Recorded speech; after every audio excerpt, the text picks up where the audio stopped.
What is justice or what is love? What do we owe to each other? Why do I owe something more to someone who's right in front of me than I owe to someone that's, halfway across the world?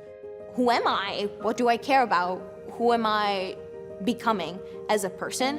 When I applied to go to MIT, what I expected was a standard education. I study computer science and math and music. Chemical engineering and applied math, biological engineering and philosophy. Astrophysics. And what I didn't expect was the human education, an education on how to be.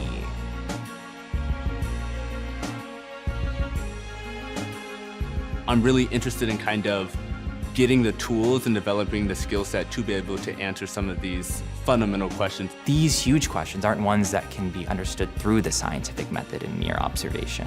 Open and honest and curious, non-judgmental conversation is one of the greatest things that we as a community can have. I am very aware that my sort of world as it be is quite a narrow bubble. I kind of grew up in a little bit of a vacuum where there were not a lot of other people around me who shared my values. The process of thinking through big questions and trying to arrive at some sort of truth, you necessarily have to confront opposing opinions. Everyone as an individual has to decide if they're willing to put in the work.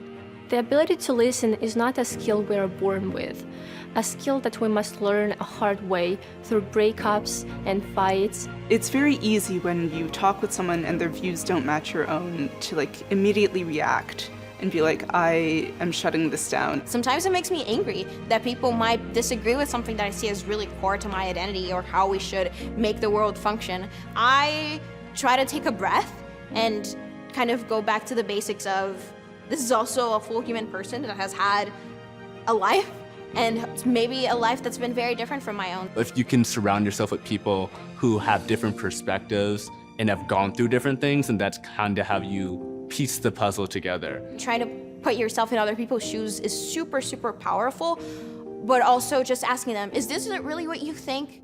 Allowing people to express beliefs, even that make me uncomfortable, is good because I can evaluate, well, why does this make me uncomfortable and what can I learn about myself in that? I think one of the powerful things about this course then is that it is explicitly focused on trying to ask those questions and think about those questions. We might be down in the trenches, but we're all down in the trenches together, so we can help lift each other up. Contribute in some way to this sort of messy human project of trying to live on this earth together. Because when we graduate from MIT, we're not just going to be engineers and doctors and researchers. We're going to be humans first and foremost.